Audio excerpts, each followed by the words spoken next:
दोस्तों नमस्कार। VK knowledge electrical में आप सभी का स्वागत है। दोस्तों आज इलेक्ट्रिशियन थ्योरी के क्वेश्चंस पर बात करने वाले हैं जो आईटीआई सेकेंड ईयर के अभी होने वाले एग्ज़ाम में महत्वपूर्ण साबित हो सकती है। साथ ही यदि आप किसी कंपटीशन एग्ज़ाम की तैयारी कर रहे हैं तब भी आप इस वीडियो को ज़रूर देखना, क्योंकि ये क्वेश्चन आपके लिए भी इम्पोर्टेंट हो सकते हैं। विशेष तौर से हम ये आईटीआई वालों के लिए लेकर आए हैं जो एनसीवीटी आईटीआई के एग्ज़ाम अभी रिसेंटली इलेक्ट्रिशियन थ्योरी का होना है सेकेंड ईयर स्टूडेंट्स के लिए। तो यदि आप आईटीआई के एग्ज़ाम देने वाले हैं तो इन क्वेश्चंस को ज़रूर देख लेना। आपको विश्वास दिलाते हैं कि इन्हीं में से आपको पेपर में बहुत क्वेश्चन देखने को मिल जाएंगे। सभी क्वेश्चन को लास्ट तक आप ज़रूर देखना, कारण सहित प्रत्येक क्वेश्चन का आपको आंसर बताएंगे। क्वेश्चन पसंद आ जाए तो वीडियो को लाइक कर देना, अपने फ्रेंड्स को आगे शेयर ज़रूर कर देना। आप यदि चैनल पर नए हो तो चैनल को सब्सक्राइब ज़रूर कर लेना। चलिए दोस्तों सवालों से शुरू करते हैं। नंबर 1 क्वेश्चन है कि स्लिप रिंग किस धातु की बनी होती है। देखो क्वेश्चन ऐसा लग रहा है कि बहुत सारे अलग अलग ऑप्शन आपको देखने को मिलते हैं, लेकिन जब ऑप्शन सामने फास्फर ब्रोंज हो तो हमें फास्फर ब्रोंज की ओर ही जाना है। स्लिप रिंग फास्फर ब्रोंज की बनी होती है। कम्यूटेटर जो है वो हार्ड ड्रॉन कॉपर का बना होता है। अपने दो ही ऑप्शन है, एक स्प्लिट रिंग होता है, एक स्लिप रिंग होता है।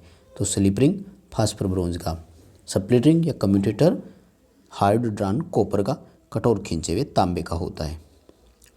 अगला हमारा सवाल है कि हाइड्रो इलेक्ट्रिक पावर प्लांट में इनटेक से टरबाइन तक पानी लेने के लिए हम एक चालक प्रणाली का उपयोग करते हैं, उस चालक प्रणाली का नाम क्या है।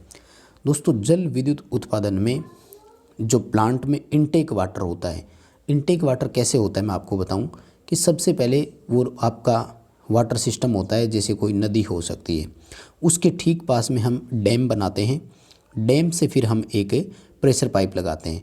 प्रेशर पाइप के यहाँ पर अपना सर्ज टैंक होता है और सर्ज टैंक से यहाँ पर पेन स्टॉक जुड़ा रहता है।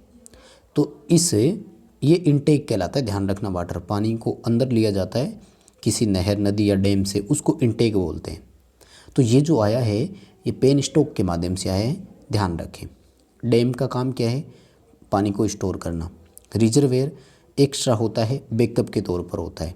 सर्ज टैंक का काम क्या है, पेन स्टॉक को हैमरिंग से बचाना। अचानक जब जल का लेवल टरबाइन में जो गवर्नर लगा रहता है स्पीड कंट्रोल करने के लिए, वो स्पीड के अकॉर्डिंग स्लाइस गेट को ओपन क्लोज करवाता है, तो सर्ज टैंक जो होता है वो अचानक पानी की कमी या वृद्धि को पेन स्टॉक में हैमरिंग से प्रोटेक्शन देने के लिए होता है। अगला हमारा सवाल है कि एसी मोटर का सबसे आम प्रकार कौन सा है, कॉमन टाइप जो सबसे इम्पोर्टेंट है। तो 3 फेज इंडक्शन मोटर जो होती है ना, ये सबसे सामान्य प्रकार होता है। नॉर्मल संरचना जो होती है वो फिर केज मोटर की होती है, वो भी आप ध्यान रखें। 3 फेज की स्क्रोल केज इंडक्शन मोटर सबसे आसान संरचना होती है। 2 पार्ट होते हैं, एक स्टेटर और दूसरा रोटर। स्टेटर को सप्लाई देते हैं, रोटर केज टाइप होता है। इसमें 3 फेज की सप्लाई है, रोटेटिंग मैग्नेटिक फील्ड बनता है और रोटर म्यूचुअल इंडक्शन के कारण घूमने लग जाता है। सी ऑप्शन अपना इसमें सही रहेगा। 3 फेज इंडक्शन मोटर सबसे सामान्य प्रकार है। दोस्तों ये क्वेश्चन काफ़ी इनमें से प्रीवियस पेपर में भी पूछे गए थे, इसलिए क्योंकि आईटीआई में बहुत से क्वेश्चन रिपीट हो जाते हैं तो उनको पढ़ना ज़रूरी हो जाता है, इसलिए हमने भी इस सीरीज़ में वो क्वेश्चन आपके लिए डाल दिए हैं। अगला सवाल है कि कैपेसिटर स्टार्ट और कैपेसिटर रन सामान्यतः किस प्रकार की मोटर है। देखो वैसे तो ये सिंगल फेज इंडक्शन मोटर का प्रकार है दोस्तों, लेकिन वास्तव में एक फेज की कोई मोटर हो नहीं सकती, क्योंकि हम बताते हैं कि रनिंग और स्टार्टिंग वाइंडिंग के बीच 90 डिग्री का फेज अंतर होता है। दोस्तों अंतर किसी चीज़ में तब किया जाता है जब वो 2 हो या 2 से अधिक हो। इसका मतलब जो रनिंग और स्टार्टिंग दोनों वाइंडिंग होती है वो दोनों 2 फेज की भांति बिहेव करती है।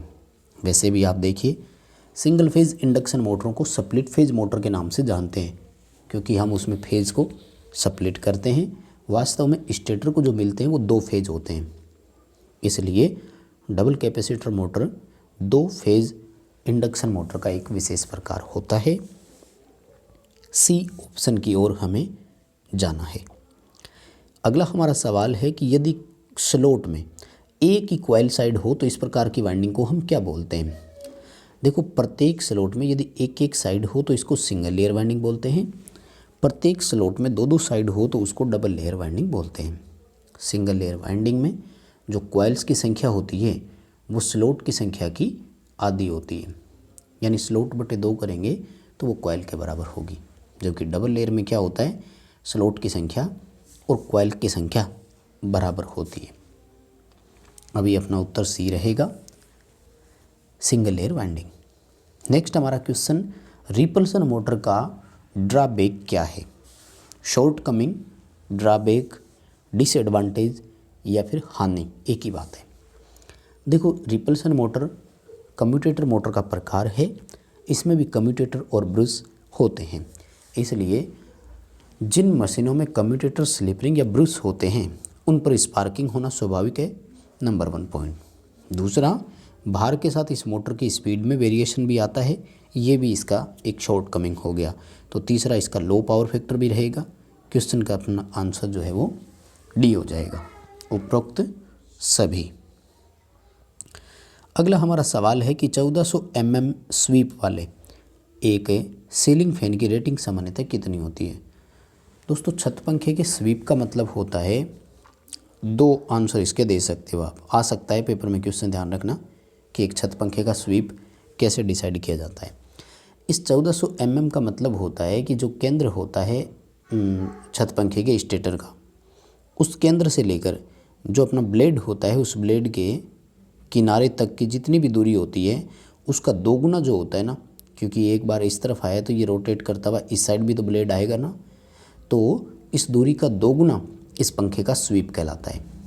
या फिर दूसरी भाषा में हम ये कह सकते हैं कि वो छत पंखा जब घूमते हुए एक वर्त बनाता है तो उस वर्त का जो व्यास की दूरी होती है ना, जैसा कि आप देख पा रहे हैं, ये व्यास की दूरी उसका स्वीप कहलाता है। दोस्तों, 1400 mm स्वीप वाले पंखे की रेटिंग 120 से लेकर 180 वाट तक मानी जाती है। हालांकि सामान्यतः एक छत पंखा जो होता है वो 60 वाट रेटिंग की श्रेणी में आता है, ये भी आप ध्यान रखें।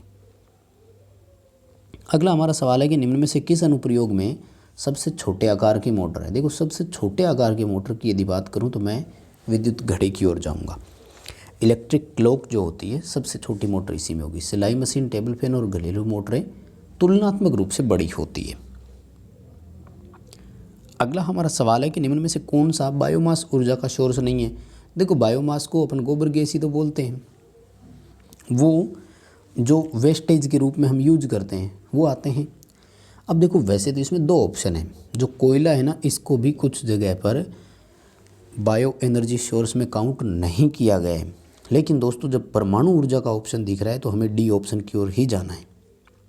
यानी न्यूक्लियर एनर्जी जो है ये बायोमास एनर्जी सोर्स में नहीं आती, आपको ध्यान रखना है। लेकिन यदि इसकी जगह जैसे कोई और होता और फिर कोयले का ऑप्शन है तो आप कोयले की तरफ भी जा सकते हैं। अभी अपना उत्तर डी रहेगा। अगला सवाल है कि सूर्य जो है वो ऊर्जा का किस प्रकार का सोर्स है? दोस्तों, नाभिकीय ऊर्जा 2 तरह से होती है, परमाणुओं के विखंडन से और परमाणुओं के संयोजन से, यानी संलयन से। हम यूरेनियम, थोरियम, प्लूटोनियम का उपयोग करते हुए न्यूक्लियर पावर प्लांट देखते हैं, बनाते हैं, ऊर्जा प्राप्त करते हैं। वो परमाणुओं को तोड़ करके ऊर्जा निकाली जाती है, इसलिए वो कहलाता है नाभिकीय विखंडन। जबकि सौर ऊर्जा जो होता है इसमें होता है नाभिकीय संलयन। बी ऑप्शन की ओर हमें जाना है, नाभिकीय संलयन प्रक्रिया। अगला हमारा सवाल है, भारत में मैक्सिमम ऊर्जा जनरेशन किस विधि से होती है? थर्मल पावर प्लांट के द्वारा की जाती है, तापीय विद्युत प्रणाली से अधिकतम विद्युत का उत्पादन किया जाता है। यहाँ पर जनरेटर में सामान्यतः 11 किलो वोल्ट वोल्टेज जनरेट की जाती है। अगला हमारा सवाल है कि एक अल्टरनेटर का पावर फैक्टर किस बात पर निर्भर करता है? दोस्तों, अल्टरनेटर, अब इन्होंने ये तो कहा नहीं कि अनंत बस बार का है, ध्यान रखें, ये फिर लोकल लेवल के अल्टरनेटर की बात करता है। और सामान्य अल्टरनेटर का जो पावर फैक्टर होता है वो लोड पर डिपेंड होता है, यानी कंज्यूमर इस पर कैसा लोड डालेगा पावर फैक्टर उसी पर डिपेंड करेगा। अगर रेजिस्टिव लोड डाल देता है तो पावर फैक्टर यूनिटी होगा, यदि इंडक्टिव लोड इस पर दिया जाता है तो पावर फैक्टर लैगिंग होगा, यदि कैपेसिटिव लोड इस पर दिया जाता है तो पावर फैक्टर लीडिंग होगा। साथ ही बाहर के पावर फैक्टर के अनुसार अल्टरनेटर की टर्मिनल वोल्टेज भी परिवर्तित होती है, जिससे वोल्टेज रेगुलेशन भी वेरी करता रहता है। यदि अनंत बस बार की बात होती, जो कि ग्रिड या जनरेटर से जुड़ी होती है ना, फिर उसका पावर फैक्टर लोड से प्रभावित नहीं होता। ध्यान रखें, उसका अल्टरनेटर की रिएक्टिव पावर चेंज करके पावर फैक्टर भी चेंज किया जा सकता है। अगला हमारा सवाल है कि सिंक्रोनस मोटर में डैम्पर वाइंडिंग क्यों की जाती है। दोस्तों ये क्वेश्चन कंपटीशन एग्ज़ाम की तैयारी करने वाले स्टूडेंट को हो सकता है ईजी लगे, लेकिन आईटीआई के स्टूडेंट की दृष्टि से यदि देखा जाए तो बहुत इंपॉर्टेंट क्वेश्चन है। अति महत्वपूर्ण प्रश्नों की श्रेणी में ये आते हैं, एग्ज़ाम में आपको देखने को ज़रूर मिल सकते हैं। साथ ही सिंक्रोनस मोटर की एक कमी होती है कि वो सेल्फ स्टार्ट नहीं होती, इसलिए डैम्पर वाइंडिंग का दूसरा नाम केज वाइंडिंग भी होता है। ये मोटर को सेल्फ स्टार्ट बनाने के साथ साथ हंटिंग डोज को भी समाप्त कर देती है। इसलिए एक सिंक्रोनस मोटर में डैम्पर वाइंडिंग हंटिंग को समाप्त करती है और स्टार्टिंग टॉर्क भी प्रदान कर देती है। हमें डी ऑप्शन की ओर जाना है, दोनों इसके उत्तर सही माने जाएंगे। नेक्स्ट हमारा सवाल है कि हाइड्रो इलेक्ट्रिक पावर स्टेशन जो होता है उसके हमें क्या क्या एडवांटेज होते हैं। हिंदी में इसको पन बिजली घर या जल विद्युत उत्पादन केंद्र भी कहा जाता है। दोस्तों सबसे बड़ा जो इसका बेनिफिट होता है वो ये है कि ये पोल्यूशन फ्री होता है, किसी तरह का प्रदूषण नहीं होता। बाकियों से तुलना करने पर सबसे अधिक प्रदूषण वाला होता है नाभिक वाला, उसके बाद में तापीय यानी थर्मल वाला प्रदूषण में आता है, फिर गैस टरबाइन से भी यदि बात करें तो वो भी पोल्यूशन में आता है, इसलिए पोल्यूशन फ्री हो गया। सेकंड जो है वो है कि इसकी रनिंग कॉस्ट बहुत कम होती है, ऑपरेटिंग कॉस्ट बहुत कम होती है परिचालन के समय, क्योंकि फ्यूल वगैरह की ज़्यादा इसमें ज़रूरत होती नहीं है, क्योंकि पानी तो है उसी का यूज करना है। दूसरी बात, जो इसका फ्यूल है उसकी ट्रांसपोर्टेशन की भी कोई प्रॉब्लम नहीं है। ऐसा नहीं है कि ट्रेन में कोयला आया था, ट्रेन कहीं रुक गई, ये हो गया, तो वो कुछ नहीं है, क्योंकि पानी है इसमें और पानी ऑटोमेटिक पहुंचता रहता है। तो डी ऑप्शन रहेगा, उपरोक्त सभी इसके लाभ गिने जाएंगे। अगला हमारा सवाल है 8 पोल का एक अल्टरनेटर और 250 आरपीएम पर चल रहा है, इसके द्वारा प्रेरित ईएमएफ की फ्रीक्वेंसी बताइए कितनी होगी। दोस्तों ये 150 नहीं 250 है, ध्यान रखें, गलती से लिखा गया था, ठीक है। तो हम सब जानते हैं कि फ्रीक्वेंसी के बराबर फॉर्मूला क्या होता है, Pn/120, राइट। देखो पोल है 8, स्पीड है 250, जब आप कैलकुलेशन करेंगे तो आंसर आएगा अपना 16.66 हर्ट्ज। सी ऑप्शन की ओर हमें जाना है, 16 सही 2/3 हर्ट्ज इसका आंसर अपना रहेगा। अगला हमारा सवाल है कि एक अल्टरनेटर में वोल्टेज ड्रॉप किस किस कारण से होता है। दोस्तों अल्टरनेटर में टर्मिनल वोल्टेज घटने के 4 कारण होते हैं, वैसे 3 कारण तो सी ऑप्शन में लिखे हैं वो होते हैं, और जो चौथा कारण होता है फोर्थ, वो होता है बाहर का पावर फैक्टर। जब लैगिंग पावर फैक्टर हो तो वोल्टेज बहुत अधिक घटती है। आर्मेचर का प्रतिरोध, आर्मेचर की प्रतिक्रिया और आर्मेचर लीकेज रिएक्टेंस, इन तीनों के कारण एक अल्टरनेटर की टर्मिनल वोल्टेज घटती है। सी ऑप्शन की ओर हमें जाना है। अगला सवाल है कि निम्न में से कौन सा एक विद्युत सब स्टेशन में नहीं होता है। दोस्तों सब स्टेशन में एक्साइटर का कोई काम नहीं है, क्योंकि ये अल्टरनेटर की फील्ड को रोटेट करता है, इसलिए अल्टरनेटर की फील्ड को एक्साइट करता है, उत्तेजित करता है, रोटर को उत्तेजित करता है, इसलिए ये केवल जनरेटिंग स्टेशन में होगा। विद्युत सब स्टेशन में इसका कोई यूजेज नहीं है। ए ऑप्शन की ओर हमें जाना है। अगला सवाल है कि आइसोलेटर किसी सर्किट को तब ओपन करेगा तब डिस्कनेक्ट करेगा जब लाइन में कोई करंट ना हो। ध्यान रखें दोस्तों, ये हमेशा नो लोड पर ऑपरेट होता है, यानी ऑफलाइन हो तब ऑपरेट होता है, नो लोड हो तब ऑपरेट होता है, नो करंट हो तब ऑपरेट होता है, ये आप ध्यान रखें। अगला सवाल है कि किसी भी केबल में हमें फॉल्ट की लोकेशन पता करनी है।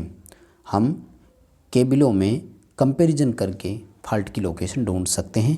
किसका कंपैरिजन किया जाता है दोस्तों? वैसे तो इम्पीडेंस रिले के नाम से आती है, महू रिले के नाम से भी आती है।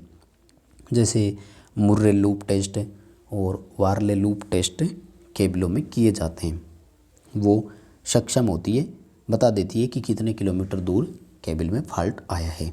फिर भी कंपैरिजन की अगर बात की जाए तो हम इंसुलेटेड चालकों का जो कैपेसिटेंस होता है ना, क्योंकि अंडरग्राउंड केबल में भी तो धारिता होती है, ओवरहेड लाइन की कंपैरिजन में केबल में धारिता ज़्यादा होती है, उनके चालकों के कैपेसिटेंस की तुलना करके हम बता सकते हैं कि कितनी दूरी पर फॉल्ट आया है। इसके लिए मुर्रे लूप टेस्ट या वारले लूप टेस्ट नाम से टेस्ट किए जाते हैं। अगला हमारा सवाल है कि 11 किलोवोल्ट की ट्रांसमिशन वोल्टेज का उपयोग सामान्यतः कितनी दूरी के लिए करते हैं? 11 किलोवोल्ट लगभग 20 से 25 किलोमीटर तक करते हैं। इससे हाई अगर हो तो 33 किलोवोल्ट करते हैं, और यदि अधिक हो तो फिर 220 या 400 केवी का हम ट्रांसमिशन करते हैं। ए ऑप्शन की ओर हमें जाना है। बस दोस्तों, आज की इस वीडियो में ये अपने 20 क्वेश्चन है। क्वेश्चन पसंद आए तो लाइक ज़रूर कर देना, वीडियो को आगे शेयर ज़रूर कर देना फ्रेंड्स को भी, और चैनल पर नए हो तो चैनल को सब्सक्राइब ज़रूर कर लीजिए।